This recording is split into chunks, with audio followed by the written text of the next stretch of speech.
Pod Business, o podcast da M-Stort.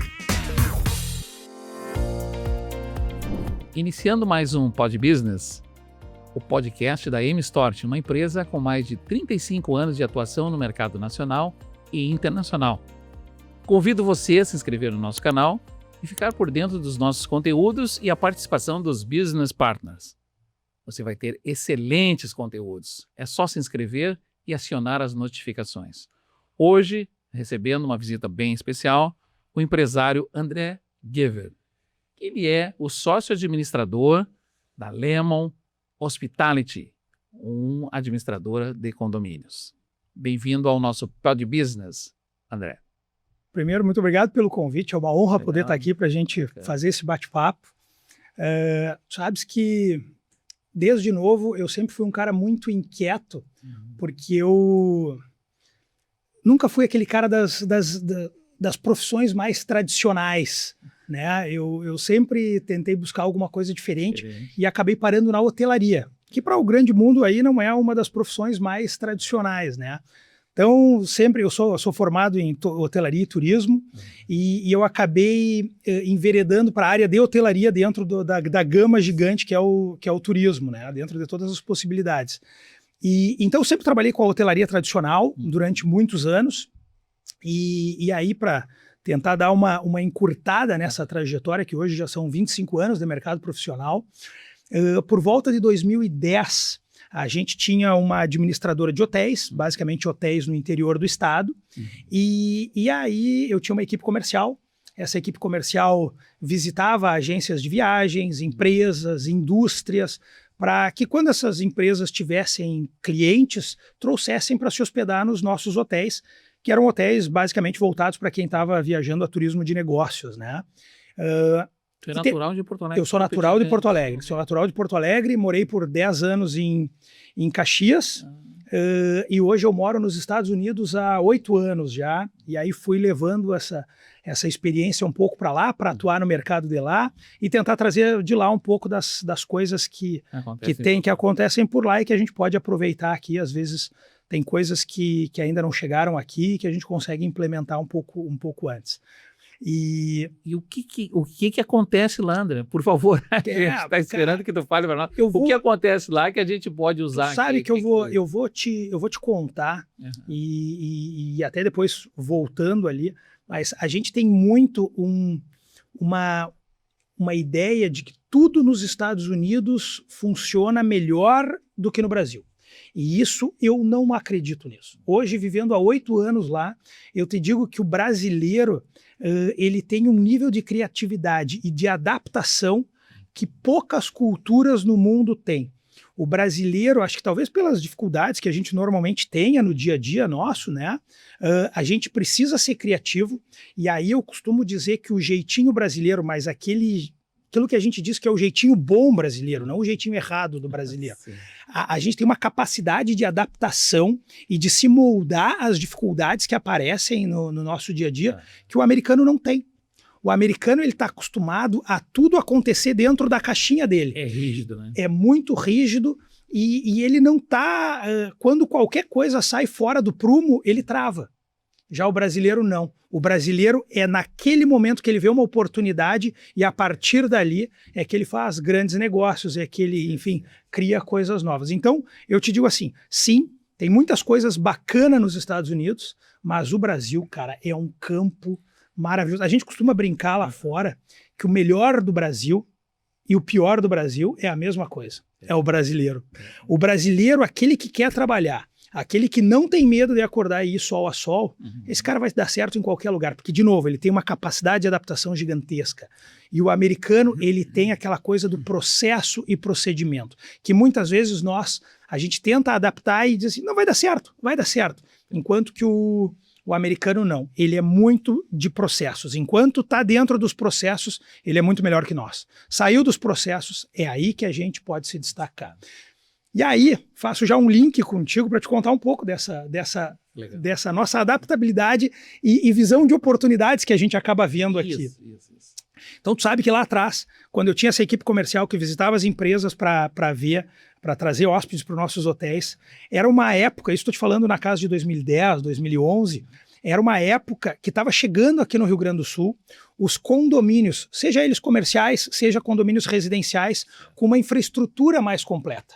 Não era aquele condomínio que tinha basicamente uma portaria embaixo e as salas comerciais em cima, ou portaria embaixo, um salãozinho de festa e apartamentos em cima.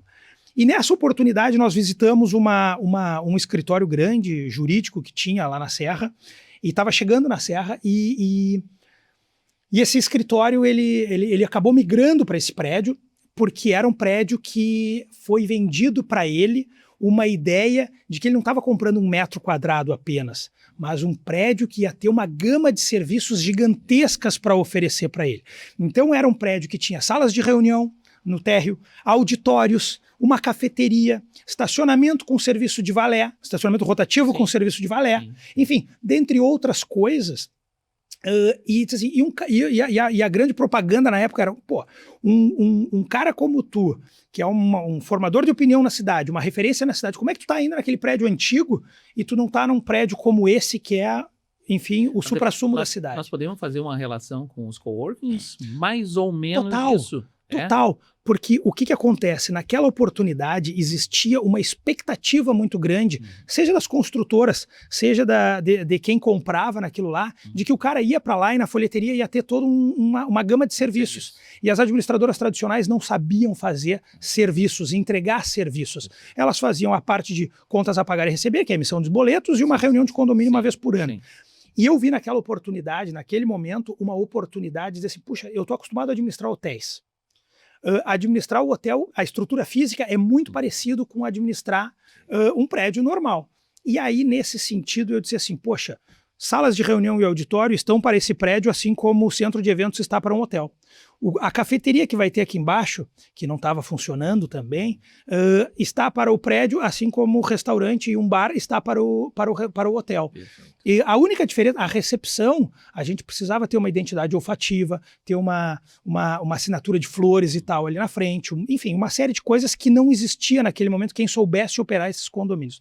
E naquele momento nasceu a Hotel Condomínios Inteligentes, que era uma administradora de hotel, de condomínios, aonde a gente traria e embarcaria toda aquela comodidade e conforto que a gente tem quando a gente está nos hotéis.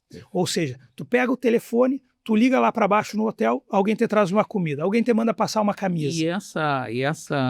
E esse modelo, André, ele é tanto para as empresas como para o hóspede que está em viagem, por exemplo? Exato, exato. Nesse primeiro momento, a gente falava muito, não era nem de um hóspede, era o próprio morador do prédio. Era o morador do prédio que queria ter no prédio que ele morava, e aí a gente se posicionou num nicho de mercado um pouco mais classe A, certo. Que é o cara que valoriza e paga, e está disposto a pagar por serviço. Né? E então era um momento que a gente ainda nem focava no hóspede. O meu hóspede era o morador daquele prédio. Era o dono da sala comercial que ia trabalhar naquele prédio. Esse era o meu novo hóspede. E esse cara queria serviço. E eu comecei a entregar serviço. Fosse num prédio comercial, na época a gente não tinha assinaturas digitais e tal. Hoje, para validar documentos, a gente tinha que fazer isso nos cartórios. Então eu tinha serviços de motoboy que levava para fazer registro de assinaturas nos cartórios. Eu tinha serviços de limpar, faxinar salas comerciais. Nos apartamentos eu comecei a botar serviços de camareira, serviços de manicure, serviços de massoterapia. A gente, por exemplo, e é uma coisa que eu faço muito até hoje, épocas agora como nós tivemos as férias de julho, a gente embarca nos condomínios, o que eu aprendi lá nos Estados Unidos, inclusive, o Summer Camp, que aqui no nosso caso seria o Winter Camp, que os pais no inverno, nas férias de julho, agora os filhos estão em casa, os pais não têm o que fazer, precisam continuar trabalhando, nem todo mundo pode tirar férias nesse momento, e aí a gente precisa ter alguém que fique com essas crianças e que entretenha essas crianças com atividades no condomínio. Antigamente, André, não sei... no meu tempo, no tempo de muita gente que está nos assistindo ali, era colônia de férias. Colônia de férias, essa é a palavra em português. Essa era é a palavra colônia de férias. Porque os pais precisa ter um espaço, ter alguma atividade para os filhos, porque eles precisam continuar tocando a rotina normal. E ali, te contando, a gente, nesse formato, chegou um determinado momento que nós fizemos uma parceria com uma grande construtora aqui de Porto Alegre, e e era para um empreendimento grande no litoral, em Atlântida, Xangri-Lá Atlântida ali, né? Sim. Um empreendimento que ia ter uma área de lazer, apesar de ser um prédio, o litoral nosso tem muitos condomínios de casas, mas esse era um primeiro condomínio vertical com uma área de lazer extremamente completa no litoral e que precisava alguém que soubesse operar como se fosse um resort hoteleiro em Atlântida. E esse projeto nasceu em 2012, o prédio foi entregue uns 3, 4 anos depois e ali nós começamos a entregar e mostrar que no litoral, aqui, que a gente normalmente, o litoral gaúcho, ele é muito carente da hotelaria tradicional, né? Então, sempre a gente que ia para a praia tinha que alugar numa imobiliária, uma casa tal. A gente começou a entregar para esse condomínio uma série de serviços hoteleiros. Bar na beira da piscina com garçom, recreação, chegada do Papai Noel, caça aos ovos na Páscoa para as crianças, enfim, uma série de ponto de apoio na beira da praia com cadeira, guarda-sol, tudo isso lá atrás. Nós fomos meio pioneiros nesse cenário. E aí, Vlamir, aconteceu uma coisa muito que nos pegou de sopetão, e aí de novo um pouco do poder da adaptação do brasileiro. Aí vem o pulo do gato. Aí vem um dos pulos do gato, foram vários pulos do gato. Boa. Que era o seguinte, a construtora, que é uma grande parceira minha, logo depois de 2016, nós tivemos uma época que o mercado imobiliário sofreu uma crise e tinha dificuldade de comercializar suas unidades. E apesar de ser um empreendimento muito bacana, com um monte de diferenciais, seja na área construtiva, seja na área de serviços, tinha algumas unidades que não estavam sendo comercializadas pelo momento que se passava o mercado imobiliário. E aí me doía ter que no final do mês emitir boletos de condomínio para a construtora, porque aqueles apartamentos ainda eram da construtora. Sim. E aí eu chamei os donos da construtora, que viraram amigos meus, e eu disse assim, tia, por que tu não mobília estes apartamentos e a gente bota para alocar? Eu, na hotelaria tradicional, eu já estou conectado através de algumas plataformas em todos os canais de venda, o que a gente chama na hotelaria que é OTA, que é OTA, que é a Agência Virtual Online, ou seja, é Online Travel Agency, que é o Booking.com, é o Decolar.com, é o Hotéis.com, esses onde a gente hoje viaja e compra passagem e compra hotel e tal. Eu já estava conectado ali. Eu só não estava conectado no Airbnb, porque o Airbnb não estava voltado para a hotelaria tradicional. E ele comprou essa ideia e ele mobiliou 3 apartamentos, e daqueles 3 apartamentos a gente começou a alocar nesse formato de locação de curta temporada, porque, de novo, o nosso litoral sempre foi muito carente de hotelaria. Mas mais do que uma diária simples, né, André? O cara que queria pegar uma semana, ir pra praia e tirar lá, sei lá, um feriadão, 10 dias na praia, 15 dias na praia, ele passou a ter essas opções agora, né? E aí nós locamos muito bem aqueles imóveis. Para tu teres uma ideia, são imóveis classe A, mas nos meses de verão a gente estava remunerando, estou te dizendo isso em torno de 2018, tá? A gente remunerava algo na casa de 25 a 30 mil reais por mês, por apartamento, para esse proprietário, para o dono da construtora. Sim. Isso ajudou ele a custear as despesas do imóvel enquanto ele não vendia. E o melhor, dali também, meio sem a gente se dar conta, Vlamir, porque as oportunidades vão aparecendo. A gente teve um dos hóspedes que o cara se encantou com o prédio, com a infraestrutura do prédio, com os serviços que o prédio tinha, era um cara de Porto Alegre, e queria ir para a praia e chegar na praia e a cama dele tá arrumada e o apartamento dele tá montadinho e tal. E ele disse assim, cara, eu não tenho isso em outro lugar nenhum. E aí ele comprou uma unidade. E tipo assim, como isso era no meio do verão, ele não queria comprar uma unidade vazia e ter que mobiliar em 90 a 120 dias para imóveis planejados e tal. Ele queria já no próximo final de semana estar ali. E aí ele comprou uma das unidades que estava pronta. E isso ajudou a construtora, ajudou o cliente que queria alguma coisa do tipo. E ali, Vlamir, outros vizinhos do prédio começaram a me dizer algo do tipo assim, poxa, André, eu não venho para a praia todo final de semana, tu não administraria o meu também? E aí eu digo, eu administro. Olha. E aí daqui a pouco o outro disse assim, André, tu sabes que eu estou tentando construir minha aposentadoria, eu comprei um apartamento lá em Porto Alegre ou em outra cidade e eu estou tentando alugar, eu não consigo alugar. Se aparece alguém hoje que me paga a taxa de condomínio, eu já estou dando o apartamento. E tu não administra para mim lá em Porto Alegre? E eu disse, eu administro. E assim, cara, eu comecei a pegar. E assim começou. Aí eu comecei a pegar diversos apartamentos, tudo isso através da Hotel Condomínios Inteligentes, ainda de uma forma mais informal. Mas o negócio começou a crescer de de tamanho a forma e tão rápido que eu precisei criar uma empresa separada para isso. E aí nasceu a Lemon Homes, que é a empresa que hoje faz gestão de locação de temporada, que a gente chama.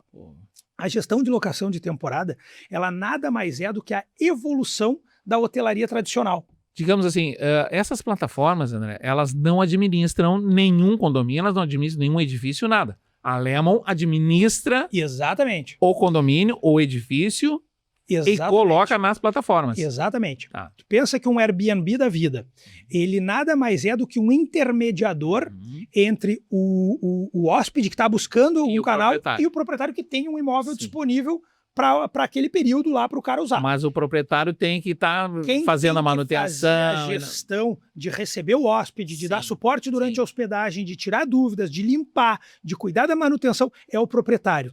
E aí é que entra empresas como a minha. Porque eu tenho proprietários de imóveis que são médicos, dentistas, engenheiros, ou seja, ele tem as suas atividades principais no dia a dia e eles não têm tempo e nem interesse em fazer essa gestão. Faxina, prato, louça, a roupa de cama. E aí ele terceiriza isso. Perfeito. Ele terceiriza isso para empresas como a minha. Hoje nós administramos em torno de 200 imóveis em diversas cidades do Rio Grande do Sul e Santa Catarina. Hoje a gente já está num patamar que eu não pego mais apenas um apartamento aqui, um acolá. Sim. A gente já faz parcerias com construtoras, estado afora e Brasil afora, para desenvolver prédios voltados 100% para isso. Então a gente faz toda uma consultoria. Para a construtora, me parece que vocês criaram aí uma ferramenta de vendas, porque a pessoa vai se hospedar, mas o apartamento já está mobiliado, ela já sabe como é que vai ficar, e aí, para vender, passo, como tu falou agora. E aí é onde a gente se apoia, por exemplo, em todo o know-how da hotelaria. Perfeito. Porque uma coisa é, de novo, quem não tem know-how, a gente sabe receber bem um convidado na nossa casa, mas a gente não tem o know-how e a técnica dos hotéis, né? Então, por isso que empresas como a minha, que tem já todo um background nessa área da hotelaria, tu acaba sendo muito mais eficiente nesse atendimento do hóspede. Eu costumo brincar, Vlamir, com a turma que a conta da frustração é uma conta muito simples, a definição da frustração é uma conta muito simples. É a expectativa criada versus a realidade. Esse gap é o gap da frustração. Então, se eu crio uma expectativa muito grande naquele hóspede que vem, e a gente tem que fazer isso, porque senão ele vai escolher outro lugar para ficar, eu tenho que entregar uma coisa muito próxima daquilo que eu prometi, porque senão ele vai ter um nível de frustração. E é aí que a gente, com esse know-how da hotelaria, com esse know-how dos meios de hospedagem de uma vida inteira, a gente consegue diminuir esse gap para que o hóspede venha feliz e saia feliz no final da hospedagem dele.